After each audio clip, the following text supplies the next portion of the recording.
everybody. Welcome to The Sweat. I'm your host, Jessie Coffield. Lots to get to on today's show. So we got NBA, we got NFL. Obviously, it's March. We got more college basketball to get to. Plus, we are breaking down UFC 272. That's going to be fun. But we're starting with hockey, okay? So say hello to NHL.com's Fantasy on Ice podcast host, Pete Jensen, and our RotoWire duo, Paul Bruno and AJ Scholes. Fellas, breaking down tonight's best DFS plays. It's a 9-game slate. So, Pete, who are you going to pay up for at center? Well, I'm going to make sure I get Josh Norris into my lineup from the Ottawa Senators because he's expected to return to the lineup from a shoulder injury, moderately priced, but I'm spending for it because it's $5,300 and you could still have a lot of leeway on the rest of your lineup. So despite being limited to 36 games out of Ottawa's 52 this season, Norris leads the Senators in goals, plays with Brady Tkachuk, leads them in power play goals. And they're not going to have Drake Batherson on the right side of that line, but I think it's going to give an already sneaky offense in Ottawa even more DFS appeal. Season long is a different story, but DFS, they have high potential any given night, even against elite opponents. We've seen it with some of their victories this year. And Florida right now is allowing a bunch of goals over their past few games, 3 straight losses with a combined 16 goals allowed for the Panthers. All right, Paul, what's your strategy here? Are you going to pay up for center 2 guys over $9K, McKinnon and McDavid? I'm not going to pay for those guys, but I will pay for Alex Barkov. Pete alluded to the fact that Florida's been floundering the last 3 games, but I think that slide ends tonight with a matchup against Ottawa at home. Florida's been awesome at home much of the season. And for his part, he's got 15 points and 40 shots on goal in his last 10 games. So I think I'll buy that for $8,900. Other choices at center that I like cost a lot less. Elias Lindholm, $6,100 hosting Montreal. Yes, please. And JT Miller, $6,000 at the Island. I think that's interesting, too. These are 2 good centers that have been scoring very regularly, and they're discounted tonight.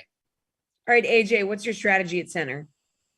Well, I think it's to start with what these guys talked about in Lindholm or Norris. Use one of those guys because that's going to give you the ability to pay up for Nathan McKinnon here. $9K is expensive, but the Avs are facing Arizona, who's not anything to speak of in terms of competition for them. McKinnon's on an 8-game point streak that includes 7 goals over that stretch. And the power play has struggled for Colorado of late. I think matching up with Arizona is a good chance for them to get out of that funk. And Nathan McKinnon will be crucial to doing that. All right, let's move to the wing here. Which guy do you need in your lineup, Paul?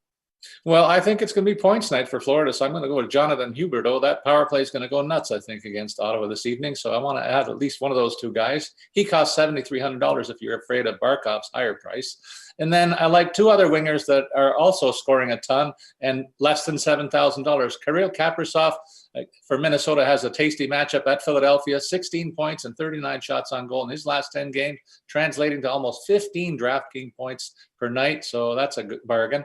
And Johnny Gaudreau, one of the hottest shooters in hockey all season long, $6,600 for a home date against Montreal. And we know they got lit up for 8 goals last time out, didn't they? All right, AJ, where are you going on the wing? I'm going to stick with Colorado here and go with Gabriel Landeskog. Look, I know 5-on-5, they've moved him off that McKinnon-Rantanen line, but he's still managed to produce here. He's not going to cost as much as the higher-priced wingers on this slate. And the fact of the matter is, again, that power play could erupt at any point here, and he's going to be on the number 1 group with McKinnon and Rantanen. So I'm not as concerned about him not being on the top line. If you want that top line share, I do think Andre Burakovsky at 4,100 makes some sense as well. You know, anybody playing with McKinnon and Rantanen is a viable play in my opinion. All right, Pete, where are you going on the wing? I'm going with Brian Rust for the Pittsburgh Penguins. I know that's AJ's group, but he'll probably back me on that. He's worth spending up for in DFS on this matchup, even against the Tampa Bay Lightning. So on the road, so 7,400 in DraftKings.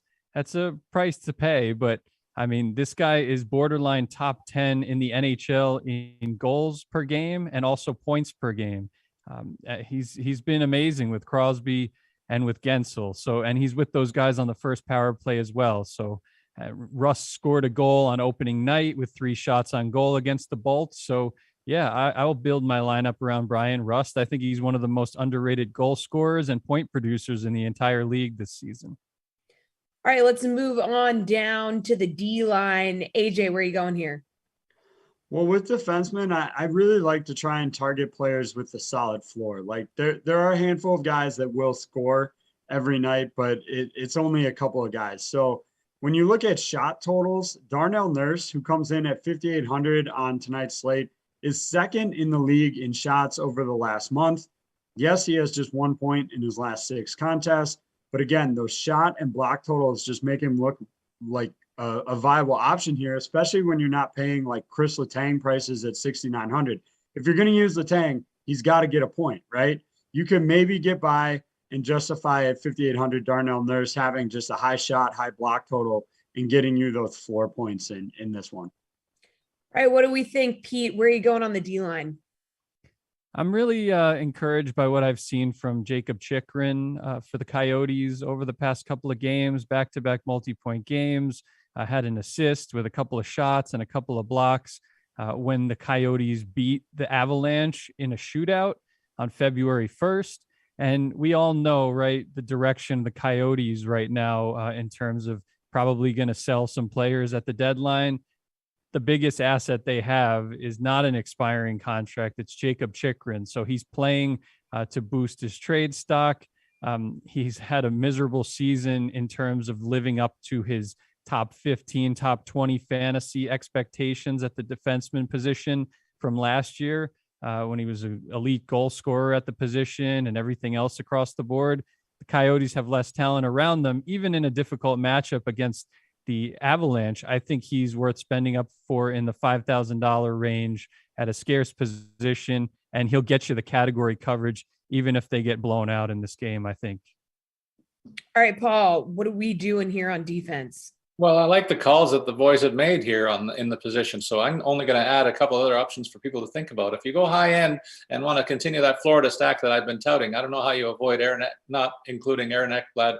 10 points and 33 shots in his last 10 games played, even throws out a lot of blocks. So that's why his DraftKings point total is averaging around 14.5 in his last 10 starts. And you can't fade Cale Makar if you got room for him. Another 14 points in his last 10 games played, all assists, but who cares? They still count. And he's got the nice matchup against Arizona. If you're looking for a bit of a contrarian play, go a little bit lower and take a look at Noah Dobson. He's an unheralded guy on the Islanders defense, 8 points and 29 shots on goal for him. And he's hosting Vancouver tonight. A favorable matchup, I think, for the Isles. All right, let's talk some savings, guys. Pete, where can you save money? Like, who's the value play tonight in DFS? I think it's Elias Pettersson because the Islanders are not some team that I would be afraid of, in terms of rostering the opposing offense, even though Sorokin's been great. They allow 3+ goals plenty of times during their recent up and down play. And Pettersson, if you haven't been paying attention, I know the Canucks haven't lived up to my expectations of them being a fringe playoff team. They're a little bit outside the mix right now, but Pettersson's turned it around. 21 points in his past 18 games with 7 multi-point games in the span. So especially with the Islanders have been a subpar home team this year, for that price point, Elias Pettersson, I think, should be in everybody's lineup tonight. All right, Paul, give us some value. There's a lot of harmony on the group today. I love the call on Elias Pettersson. He was first on my list as well, but I'll give you 2 more to think about. Matt Goldie made me look good about a week or so ago. My no longer secret weapon. He's got 18 points in 20 games played so far this season, and averaging over 11 DraftKings points, only costing $4,900. It's a very favorable matchup against Philadelphia and the struggling Flyers. And I like Andrew Mangiapane. He just continues to score, and he's on a heater right now with 8 goals and 11 points in his last 10 games, also averaging 14 DraftKings points per game, and he faces Montreal while only costing $4,700. He likes playing the Canadiens and has done well against them in his history. All right, AJ, take us home with some value. Yeah, I think targeting anything you can get out of Calgary tonight makes a lot of sense here. I'll toss in Michael Backlund at 3,400. Solid value for a top 6 player. If for some reason you want another option other than stacking Calgary, it's a bit of a high-risk play. No confirmation that he's going to 100% play, but Anthony Mantha is trending in the right direction, that he'll be back from a shoulder injury tonight. He's 3,400, going to slot into the second line if he does play. He'll be on the number 2 power play unit, so you're getting a share of the Caps' top 6 there for less than 4K. And I think that's a good spot to be in, even though he's been out for a long time with that shoulder issue. All right, excellent work. Thank you, fellas. Quick break here before we get to NBA.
All right, 7-game slate in the NBA tonight. Here to make sense of it, DraftKings contributor Gary and Thorne and DK Nation editor Chinmay Vaidya. Guys, building blocks time. So which guard are you going to be building your DFS lineups around, Gary, and who do you need to have? It's an answer that I've given a lot so far this season. I think DeJounte Murray is probably my number one option at guard. He's a little expensive, $10,600, but this is someone who has just basically gone fantasy supernova since the trade deadline when Derek White was shipped to Boston.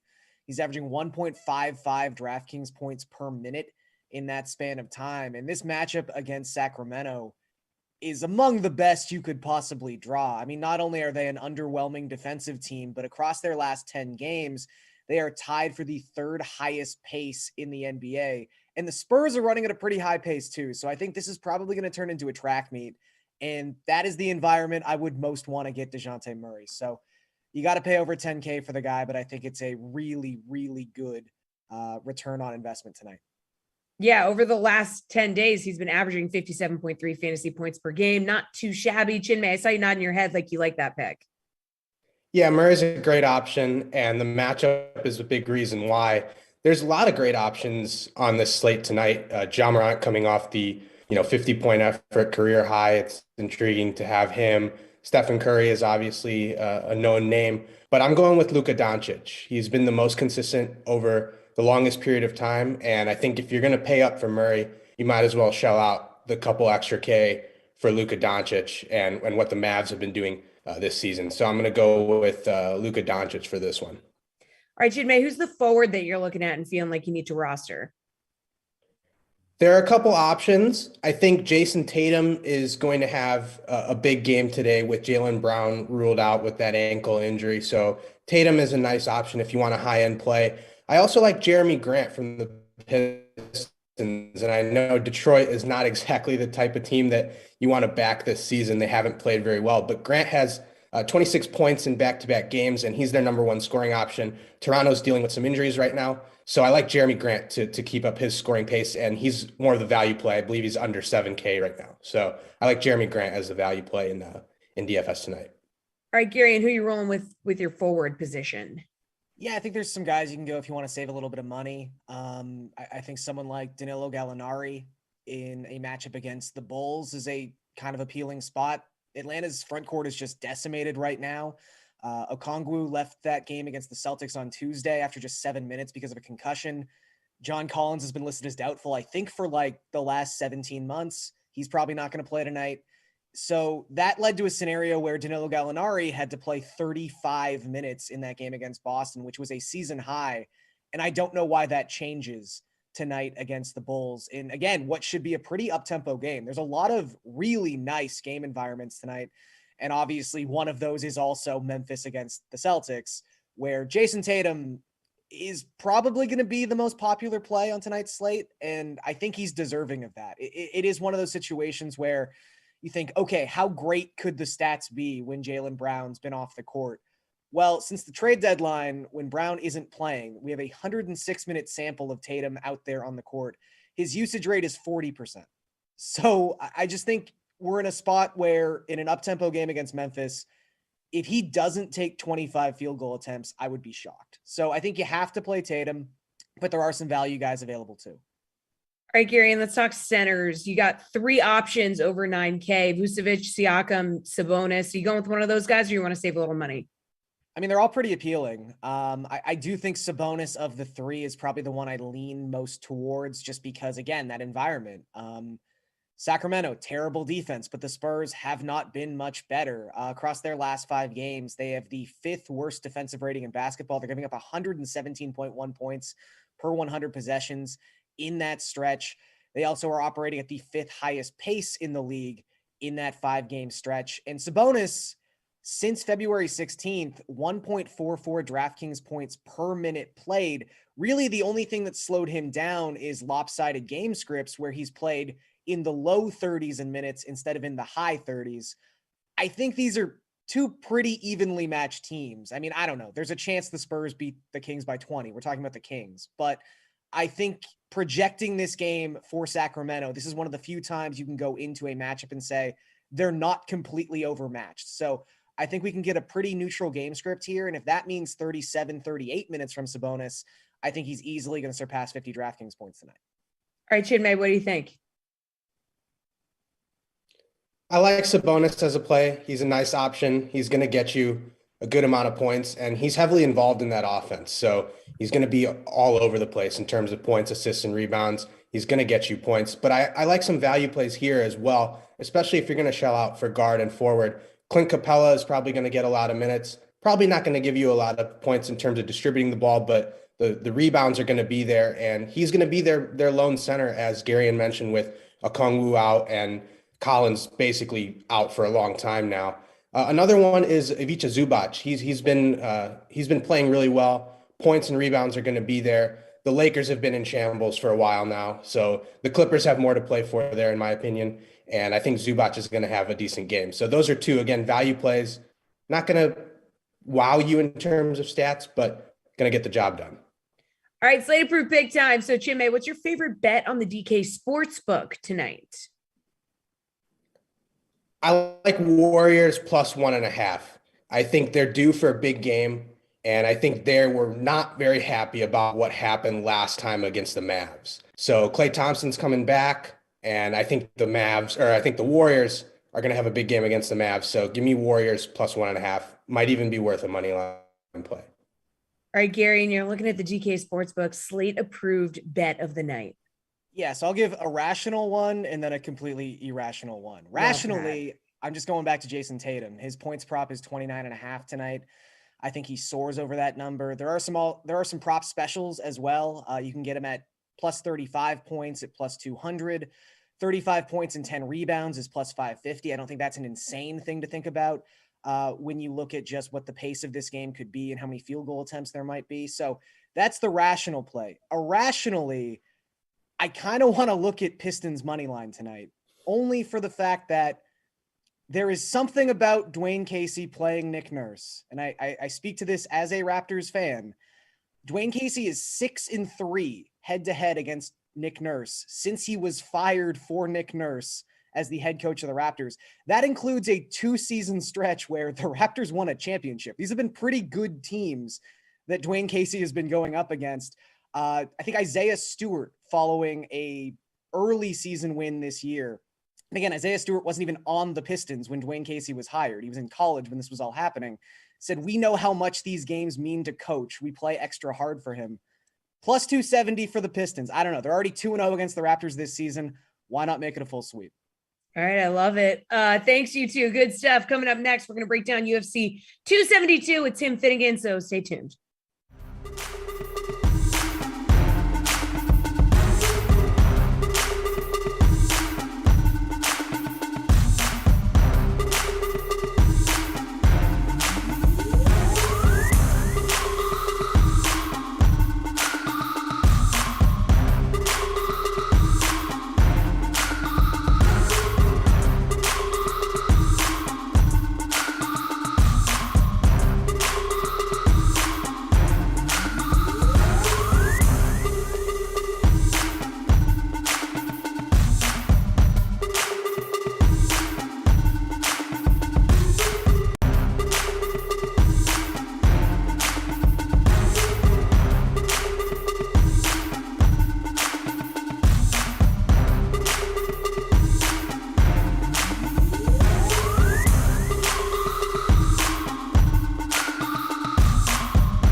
Welcome back to The Sweat. I'm here with our UFC guest, DraftKings contributor, Tim Finnegan. Tim, you're here for a UFC 272 preview. So we're going to break it down from a DFS and from a sportsbook perspective. So let's start in DFS. Now, if some of our viewers haven't joined many MMA DFS contests, can you give us like an overview of strategy, how you want to build a lineup for some beginners, perhaps? Yeah, sure. So basically you want high volume fighters. You want to look at striking volume, takedowns, and control time. Like these are stats that really score on DraftKings. So what I would do is I would go to UFC.com, look up the stat page. You're going to pull up the stat page. You're going to look up significant strikes per minute, takedowns per 15 minutes. These are time adjusted stats. And fighters who blend grappling and striking together are going to be the best fantasy scorers. So for this upcoming slate at UFC 272, Colby Covington, he really blends his grappling and his striking very well, and he scores a lot of fantasy points. He's landing about 5 significant strikes per minute over his last 5 fights. That's a good rate right there. He's landed about 600 total significant strikes over his last 5 fights. So that's a lot of striking volume that he lands. He's also landing 4 takedowns per 15 minutes because he's a very good wrestler. And he can generate over 10 minutes of control time in any fight. So you combine his striking and his wrestling and his takedowns and his control time, and he's averaging over 100 DraftKings fantasy points per fight, which is one of the highest on the entire slate. So Colby Covington is basically the type of fighter you want to target in a DFS contest. So after you find the fighter that you want to pick, you also have to find the right matchup. So one of the first things I look for is opponent's significant strike differential. Basically, you want to pick on fighters who absorb more strikes than they land. It's just like point differential in other sports. Like, if an NFL team is giving up more points than they score, they're probably not going to be very good, right? So if a fighter is absorbing more strikes than the fighter lands, the fighter's probably not going to be very good. And you can also look at their takedown defense too. So say Colby Covington is a very good wrestler. If you look at his opponent and his opponent's only stopping 50% of takedown attempts, that's not very good. So you can project that he's going to score some takedowns in that fight. So those are the things I would look for in picking a fighter in DFS. All right, so you already gave like one example, but with that in mind, like who are some of the fights or fighters to target in DFS if you have any others? Yeah, so Covington is 9,400, so he's going to be expensive. If you want a value play, Rafael Dos Anjos is 7,300 on the slate. He had a late opponent switch. Like RDA, that's his nickname. He was supposed to face Rafael Fiziev, and he opened as about a plus 200 underdog for the Fiziev fight on DraftKings Sportsbook. But Fiziev got COVID and had to pull out this week. I think it was Monday. So now RDA is facing Renato Moicano, and RDA went from a plus 200 underdog to about a minus 200 favorite for this fight. And his price tag stayed the same at 7,300. So that's huge value. So I would just plug RDA in at 7,300. All right, let's move on over to the sports book now, Tim. Let's break down a few matches. So Alex Oliveira versus Kevin Holland. Holland, the favorite at minus 320. Total round line is set at 1.5. So that sounds like the odds makers think there's a decent chance that Holland gets a first round knockout. So how do you see this match going? What's a bet you like here? So Kevin Holland is dropping down to 170 for this fight. He used to fight at middleweight, which is 185. Holland is going to be huge at this division. He's 6'3" and he has an 81-inch reach. And opponents at middleweight really struggled with Holland's length at times because he's so long. And just going down to 170 is going to make that play up even more. And Kevin Holland has unorthodox striking. He has pop. He's a BJJ black belt, so he's a competent grappler when the fight does hit the ground. His problem at 185 was he struggled really badly with takedown defense. Like he was undersized in terms of thickness. Like he was very tall and long, but he wasn't very thick. And he wasn't a very good wrestler. So he was just getting taken down constantly by like Derek Brunson and Marvin Vettori. So for this fight against Alex Oliveira, Oliveira is not nearly as good of a wrestler as Derek Brunson or Marvin Vettori. He's not nearly as big. So Kevin Holland is going to be in good position to keep this fight standing and really pick him apart from range. So if you look on DraftKings Sportsbook, Holland by finish is minus 110. That's a big drop from the money line, which is about minus 330. We just saw Randy Brown finish Oliveira. He dropped him. He was close to finishing him with strikes, and then he finished him with a choke. So I would look at Holland by finish at minus 110. All right, Edson Barboza, the slight underdog to Bryce Mitchell. Line is one of the closer ones of the night. So is there like a winning method bet you might be looking at to get a little more value? Yeah, there is. So this fight is basically a classic striker versus grappler matchup. Like Edson Barboza is a great striker, and if the fight stays standing, Barboza's probably going to win. But if Mitchell keeps getting takedowns, then Mitchell's probably going to win. Mitchell is a grappler. He's got a pretty slow striking pace. He's only landing about 2 significant strikes per minute, so that's pretty low striking output. But he generates a lot of control time. It's over 10 minutes in each of his last 2 fights. And 4 of his 5 UFC wins are by decision. So Mitchell by decision is plus 225. I think I would go with that because that's pretty good plus money. All right, now let's dive into the main event. Colby Covington versus Jorge Masvidal. Odds are this one's going the distance. Over 4.5 rounds is minus 160. So are you willing to lay the juice on this one? Because there's no doubt it's going into the 5th round. Well, I wouldn't say there's no doubt because it's MMA and anything can happen, but this fight looks like it's going to go to distance because both these guys are tough to finish.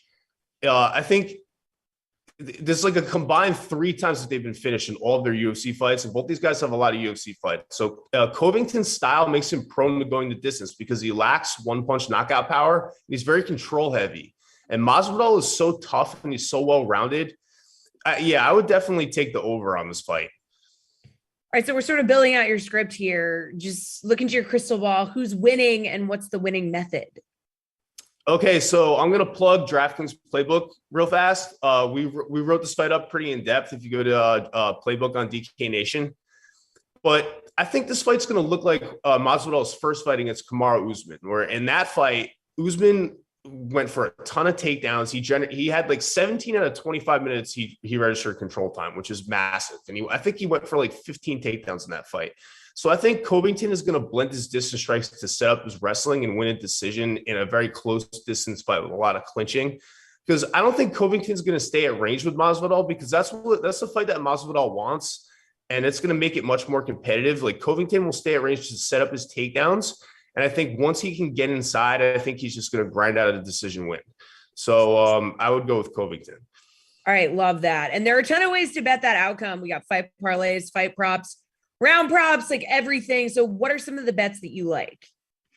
So we mentioned a few bets earlier, but Covington by decision is minus 115 on DraftKings Sportsbook, where his money line is pretty heavy. It's about minus 320. So if you think Covington's going to win this fight and you're thinking about, paying minus 320, Covington's probably going to win by decision because I don't think he's going to finish Masvidal. I don't think he's going to submit him. I don't think he's going to knock him out because Masvidal is really tough and Covington doesn't really have big knockout power. So if you think Covington's going to win, I would just pick him by decision and you'll get it at minus 115 instead of minus 320.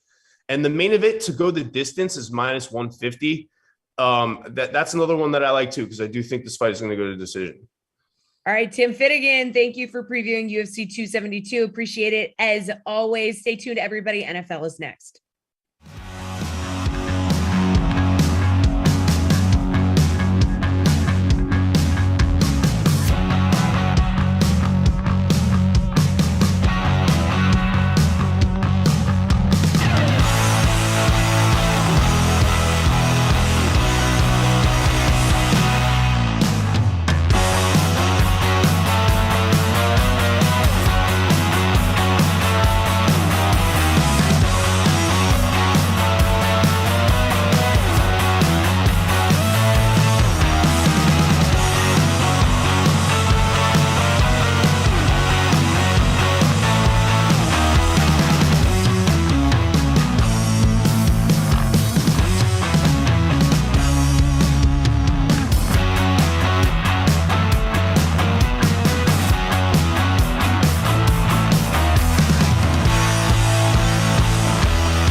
Welcome back to the Sweat. Say hello to DraftKings contributor Jeff Ulrich, Reed Fowler, and Peace Dietrich. Wow.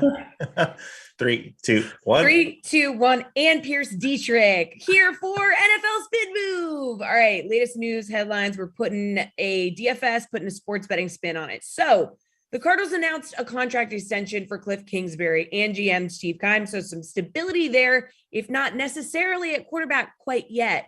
So how are you feeling about the Cardinals right now? Like Arizona plus 350 to win the division, plus 1,200 to win the NFC. Like, are these the guys who can help continue to make Arizona improve? Or was the extension for Kingsbury maybe like a little premature for a team that, Jeff, really faded down the stretch? Yeah, they sure did fade. You look at the Cardinals, you just look at some of the stat indicators out there. They're one of the top teams in DVOA through about 9 games of the year. 5 of their last 6 games, they came in with a negative DVOA rating. This is just a team that crumbled down the stretch. And rewarding Cliff Kingsbury at this juncture because his team made the playoffs, sure. But I'm not sold on the Cardinals being good long-term right now. Kingsbury is a coach who went 35-40 in 6 seasons at Texas Tech. Can be a fancy play caller all he wants. He was not a good in-game manager in college. He's not a good in-game manager in the pros. And really, he's not a good motivator. I mean, this team just absolutely crumbled. 24-1 in the pros so far. And look, if you want a stat here that just shows you how well Arizona ran at the start of the year, they fumbled 25 times on offense last year. They recovered 23 of those balls. There is no way that fumble luck is going to keep going over the course of the next year or even 2 years. So I think Arizona ran really hot through 9 games. You're seeing, Kyler Murray, obviously, with the motivation and just the injury factor rolling. No, I don't like this move at all for the Cardinals, and I don't really like their franchise right now. Ooh. Reed, do you have as dark an outlook for the Cardinals as Jeff? Jeff with the fumble stats. It's like Pierce with the umpire stats. Yeah. RIP to the MLB. But I digress with the NFL. And I'm in the same camp as Jeff, but maybe not as outwardly angry about Cliff Kingsbury. Look, it's well documented that he doesn't do well later in the seasons, that he's not a good motivator, but teams take the identity of their head coach and their quarterback.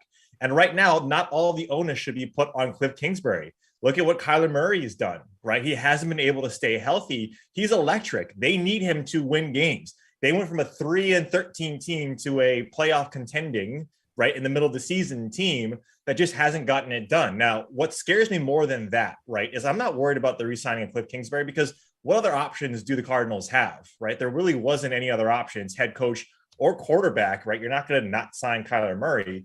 It's all of the free agents that they potentially have. Chandler Jones is probably not going to be there next year. AJ Green is a free agent. Chase Edmonds, Jeff's boy is a free agent. James Conner, Robert Alford, who was their best cornerback, but is still not a good cornerback, is a free agent, and Zach Ertz. So you have all of those guys who potentially they have to re-sign. They don't have a ton of cap space. That scares me more than Cliff Kingsbury. San Francisco is probably the one team that I really like. Their odds preseason from last year to win it all was plus 1,400. It's the same number this year with essentially Jimmy G. Either maybe he's there, maybe this is an early sign that he's going to stay. I don't think he does. Or that the San Francisco 49ers still have that good of a chance to make it with a quote unquote rookie quarterback. So I like San Francisco, don't like Arizona, but not necessarily because of Cliff Kingsbury. All right, Pierce, what do we think?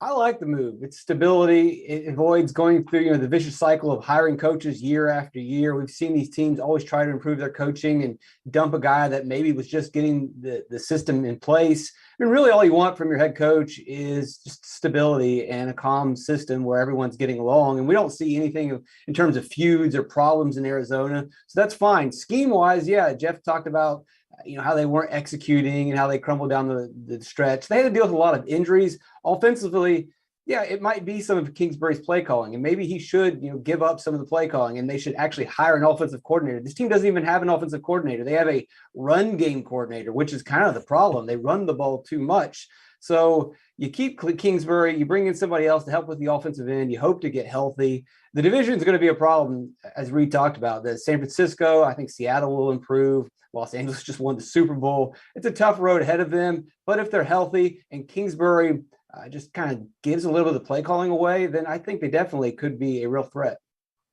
All right, over in Las Vegas, new head coach Josh McDaniels says there's no doubt that Derek Carr is the starter in week 1. So Two-part question here. Is McDaniel saying that because he can help make Carr an MVP contender plus 4,000 if you're a believer in that, or because he can't find anyone else because it looks like Rodgers and Wilson are staying put, Reed? Yes. That is my response. Yeah, look, I mean, he has to, right? You have to come into, and like Derek Carr has been there for a long time. He got that record-setting then contract extension, and which was quickly thwarted by other extensions by like guys like Rodgers. But when you take a look at what the Raiders need, it's Derek Carr, and this is kind of similar to what Pierce said about Cliff Kingsbury, is you got one of two things, right? You got to either extend him to an extension or you got to let him go. And if Josh McDaniels, the signing of this or the bringing in of Josh McDaniels signals that they probably want to keep Derek Carr, because if not, they probably would have gone a bit more defensive minded for their head coach, or maybe stayed with Rich Bisaccia. I don't really think that would have been the smart move. But now you bring in a guy like McDaniels, and look, his tenure in Denver, yes, it was bad, but look at who his quarterbacks were. It was Orton, Kyle Orton, and Tim Tebow. Those are his quarterbacks when he was head coach of Denver. Not the greatest. And so you take a look at Derek Carr. Well, he had really good, the win-loss ratio from last year with a team that was in a lot of dismantling of everything else. Derek Carr had a pretty good season, right? He had a bad offensive line. He had his best wide receiver / tight end be out for the majority of the season. And one of his speedy wide receivers, what happened, right? So now you got to take all that into consideration. I think it's a solid play. I think they extend Derek Carr. I think you have to. I think Josh McDaniels is the right call. So I do like the signal, but at the same time, I don't really worry about what he's saying because he has to say it. Yeah, Pierce, is this some galaxy brain reverse psychology? What do we think? No, I just think it's really, there is a scarce market for quarterbacks. If there was an improvement out there that you weren't going to have to trade away your franchise to get, then maybe they would consider it. But there isn't anyone out there, and they've got other needs, as Reed has mentioned. And if you look at what Derek Carr has done over previous seasons, he's been fine given the situations that he was in, dealing with different coaches, different schemes, poor offensive lines, erratic wide receiver play. If he could have anything consistent around him, he's the only consistent piece of this team over the last half a decade. So if he can get an offensive line just a little bit better and maybe a receiver that lives up to half of their potential, then he's going to be fine. And it doesn't really matter who the coach is. Jeff, what's your take on this one? I mean, look, I'm going to break a lot of people's hearts here, and maybe I'll get some hate mail for this. But like, you look at Derek Carr's numbers versus like Matthew Stafford last year. It ain't much different, pal. I mean, it's, air yards, Carr is right behind Stafford.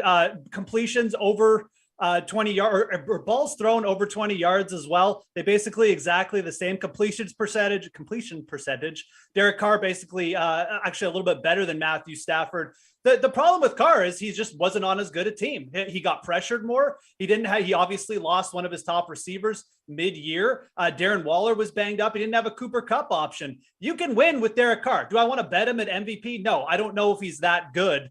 And I'm not suggesting that he is that good or he's some kind of Aaron Rodgers in hiding or something, but he's definitely a solid enough quarterback to win. And I think with McDaniels there, and if they can beef up the wide receiver position a little bit in the offseason, I think he'll be absolutely fine. And there was Patriots tried to trade for Derek Carr before Tom Brady left New England. And so that they did their due diligence on him a couple of years ago. I mean, Bill Belichick's track record in quarterbacks after Brady is a little bit sketchy. Yeah. So, good to know, though. Right. Good to know. Staying under center, Ron Rivera said the Commanders are being very proactive in their quarterback search. So who's the best fit in Washington, Pierce? Will it be the much talked about Kenny Pickett and his tiny baby hands? Another rookie, maybe a trade? What do we think? I've been reading the article about how he's doing hand exercises to try and get those measurements up before it happens. What do hand measure? Like, what does that look like? If we are already getting into those articles, we've got 2 more months of articles to look at. This is going to be pretty rough going. It's going to be amazing. What are you talking about? This is the good stuff, Pierce. I mean, this is the insider info I want to hear about. Conspiracy theory articles. Come on, Pierce. I like, Mitch Trubisky, but you've already talked about that. So Matt Corral would be the guy that I would go to coming into the season. He was going to be a top pick at the quarterback position. That hasn't happened. His stock has fallen. SEC quarterback. Maybe you don't like Lane Kiffin, but Lane Kiffin knows what he's going to do. Corral looks like he's going to be the top quarterback ready professionally wise for the season. I don't know. It's hard to know what to expect from these guys. But one thing I do know is everyone's down on this draft class. But if we are reading articles about their hand size now, 2 more months of constantly diving into all this crazy nonsense, we're going to love every single one of these quarterbacks. And my fear is that Cordell is going to become like a top 5 draft pick by the time the draft rolls around, whereas he should probably be in the later end of the first round. Like, Jeff, I'm just saying, Pickett said to the media, the reason I didn't measure at the Senior Bowl was to have those extra couple weeks, just a common sense thing, having more time to work the exercises. Here's a great stat from Michelle Magziak. I believe she works for NFL.com. Is this the Brandon Allen thing? Yes, the Brandon Allen thing. 21 QBs. This is fantastic. On Twitter, Michelle Magziak. 21 QBs since 2003 have had under 9-inch hand size at the combine. Pickett measured 8 and a quarter or 8.5, regardless of where you look, or depending on where you look. The best quarterbacks from those 21 QBs I mentioned have under 9-inch hand size, Brandon Allen or Charlie Fry. Those are the best 2 options. So historically, it has not been a good indicator. Does this mean that Kenny Pickett is going to be terrible? No, obviously it doesn't. But I do think that Washington is more inclined to take a chance with a guy like Mitch Trubisky. This is a team who had a really good defense a couple of years ago. They started to play better towards the end of last year. I think they'll be more inclined to go with a veteran, maybe take a quarterback in the later rounds. I think they'll be smart about it. I hope they will. Pierce is right. One of these quarterbacks is probably going to get some steam and probably going to end up getting drafted way too high. I just don't think Washington's going to be the team that reaches, but we have 2 months to figure that out. So. All right, Reed, I'm just saying this is another Brandon Allen fact. He increased his hand measurements by 3/8 of an inch at the 2016 combine after he checked in at 8.5 inches at the Senior Bowl. So apparently the exercises really work. And obviously Joe Burrow has 9-inch hands. So wait, how do you what's the deal? Where do you measure? Yeah, I don't know. How do you measure it? Because who cares? Who cares? It's pinky to thumb. Pinky to thumb. All right, fine. I mean, everything is funny on Twitter, and Jeff brings the obscure stats to the sweat. I love it. I mean, I feel like I'm on the Twilight Zone right now, a sci-fi channel, Ancient Aliens with Pierce Dietrich and Jeff Ulrich. But at the same time, look, those guys are fine. The guys that they mentioned. How about, this is a really off the wall, and I know this is Jeff's boy, Ryan Tannehill. How about we talk about Ryan Tannehill here? Massive cap hit, but Washington has the space to do it. It might be a little bit too much of an ask. It's a little bit out there. But he's not a franchise quarterback, but drafting early, like these guys mentioned, you're reaching on some of these guys that you probably wouldn't have to. Washington would give up a second, maybe a second day pick or a second round pick, and maybe like a later, 2023 late round pick for someone like Tannehill. Maybe Tennessee tries to lure him away so they can bring in someone like Aaron Rodgers, if that's still in the cards. But that's the thing that you would want to try and do if you're Washington. I think if you reach on a quarterback, it's a little bit too much. And some of the other free agents right now that are out there are guys that are being traded, like someone we'll talk about in a little bit. I don't think cut it. But give me Ryan Tannehill maybe as an outside pick. All right, so another former MVP quarterback with an uncertain future. Let's talk about it. Matt Ryan, Matty Ice, former BC Eagle, go Eagles, did not get a vow of confidence from his GM or his coach yesterday. Both were given the chance to say Matt Ryan would be the Falcons quarterback. They said they anticipate him being on the team, but they'd also listen to offers. So in an NFC South that has no quarterbacks, can the Falcons afford to get rid of Ryan? They could end up with the best quarterback and be longest odds to win the division, plus 500 right now, Jeff. This is just classic Falcons. The division's wide open. Breeze is gone. Brady's gone. And now what? Atlanta wants to get rid of their quarterback. I mean, I'm not like a big Matt Ryan stan or anything. I don't even think he's a Hall of Famer, but this is it, man. You get the one good year here out of Matt Ryan, and you try and make a run for this division title. There's so much turmoil. Guys are retiring every day on Tampa Bay. The Saints are without a quarterback. They might have to take this Kenny Pickett guy who's got, the tiny hands like we're talking about, or sign Trubisky. Russell Wilson probably not going anywhere. Aaron Rodgers, very doubtful. I don't know. I think Ryan stays, but there could be a team that comes in and swoops in and tries to grab him. And it sounds like Atlanta's at least going to listen to offers. I just don't know what the backup plan would be for Atlanta. I mean, I guess they'd be signing a Trubisky for a 1-year deal or something like that, which I don't even hate. But I think if you're Atlanta, you stick with your veteran because this is your opportunity. They've been building a little bit. They've got Kyle Pitts. I'm no Atlanta Falcons fan, but this division is absolutely wide open. I'm going to say he stays, but it sounds like he's available at the very least. Yeah, Reed, what do you think? Yeah, Jeff is usually the guy that brings like how about he goes to this team?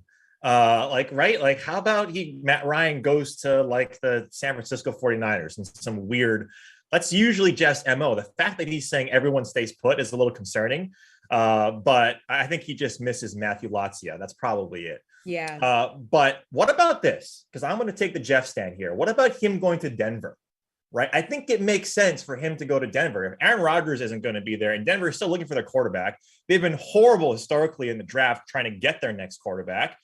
Like everyone, it's a copycat league. Everyone's looking for their next Matt Stafford. Well, probably Matt Ryan is the closest thing that you're going to get to it. You already have, that defense, and you already have, a young core with Denver. Now you just need a quarterback. Drew Lock can get out of there. He can go somewhere to Atlanta. Atlanta can have their quote unquote bridge quarterback. But I like him doing that as opposed to saying, look, he's probably going to stay. That's probably the right answer. But let's get a little bit crazy here, Jesse. I mean, let's see him go to Denver. One thing one reason why I didn't do that is two of the most obvious teams are in their division. They're not going to trade them in the division. I think Washington could be a possibility. Maybe Pierce has a better idea. I don't know. Probably not. Pierce, do you have a better idea? Well, I don't know exactly where he's going to wind up, but they need to trade him. He's obviously on the decline. Best case scenario, he has one good year in him. And look, normal year, no one would want to trade for Matt Ryan. But right here, right now, people are interested in taking Matt Ryan because there is this feeling of scarcity on the market. There aren't any quarterbacks available, and that means his value is at sky high. Now, you give these GMs 2 more months to go over tape, they're going to be in love with every quarterback in this draft. They're going to love guys, they're FCS contenders. And people say, well, I don't need to trade for a quarterback now. I know a guy that I can get in the 2nd or 3rd round. But right now, today in March, Matt Ryan looks pretty good. They need to trade him right now, today. This is the best you're going to get. If they wait, no one's going to want him. It's going to happen. Mark my words. In a couple more months of this show, we're going to love every quarterback that is out there. And we're going to love their hand size regardless of it. We did this last time, too, with Matt Ryan. Like, come on, let him go.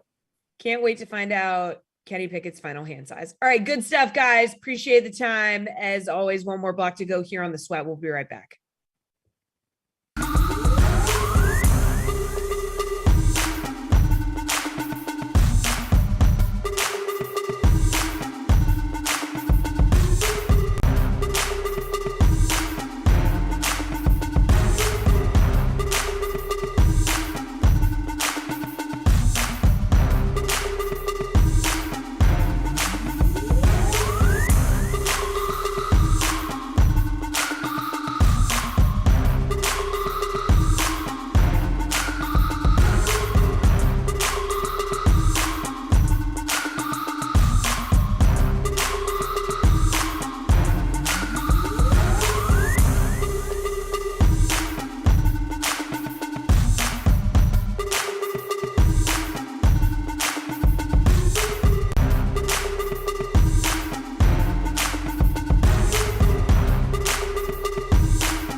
College basketball guest is in the house, Colin Sherwin, DK Nation's college sports editor. All right, getting your best DK Sportsbook plays for the college basketball games tonight. Let's start with Kansas, getting another shot at TCU after losing on Tuesday to them. They're going to need this win at home to keep hope alive for the regular season Big 12 title. So can TCU make it 3 in a row versus a top 10 team? What do we think? Considering TCU had never beaten back-to-back top 25 teams in the 100-year history of the school before the other one, I don't think so. This spread's pretty high, but this tends to be the spot where Kansas can just rock chalk it away. The talent gap here still is pretty significant, and the athleticism is definitely a significant advantage. I like Kansas here. Against the number, I probably like Kansas as well. TCU did enough. They're in the tournament. They're in. No matter what, they could lose out. They can lose first round of the Big 12 championship, and they're still going to play. And for a team that's just put so much into it, sometimes you're going to have that initial letdown. These are college kids. So I don't see it happening, but I think TCU's in and Kansas is going to win, and all will be right in the world in the Big 12 again. All right, 3 ranked Big Ten teams in action. Illinois, Ohio State are at home, Iowa on the road. So which of these teams here do you like to bet on? I like Ohio State tonight, especially with getting Key back. Ohio State is not the best team in the country, but they just sort of match up a little bit better. They've had injury problems all year, and to finally get everybody back and like sort of on the same page at the same time, I think is where they want to be. So I think Ohio State is probably the play tonight at 6, which I don't love. But if you had to bet it, that would be of those Big Ten games. The other thing is McCaffrey going to play for Iowa or not? It doesn't look like he's going to go. If McCaffrey goes, give me Iowa. But otherwise, I'll take Ohio State. All right, Houston is ranked in the top 15. They're favorites at home versus Temple. They're minus 16.5 point favorites, actually. But I want to know how they're going to fare in the tournament. Can they make a run from the AAC? They're plus 800 right now to make the Final Four. So this Houston team, which an unbelievable run last year and shows that defense can still win in college basketball. They're really well coached. Kelvin Sampson has these guys really get after it effectively and play good team defense. They help better than any team I've seen. I watch a lot of AAC basketball. This dumb school right here is where I went. So we get to watch a lot of the AAC. I think that they can. I don't think it happens. It's going to depend on the bracket. If they run into a team that's just as athletic as them, they're going to go home because they can't score.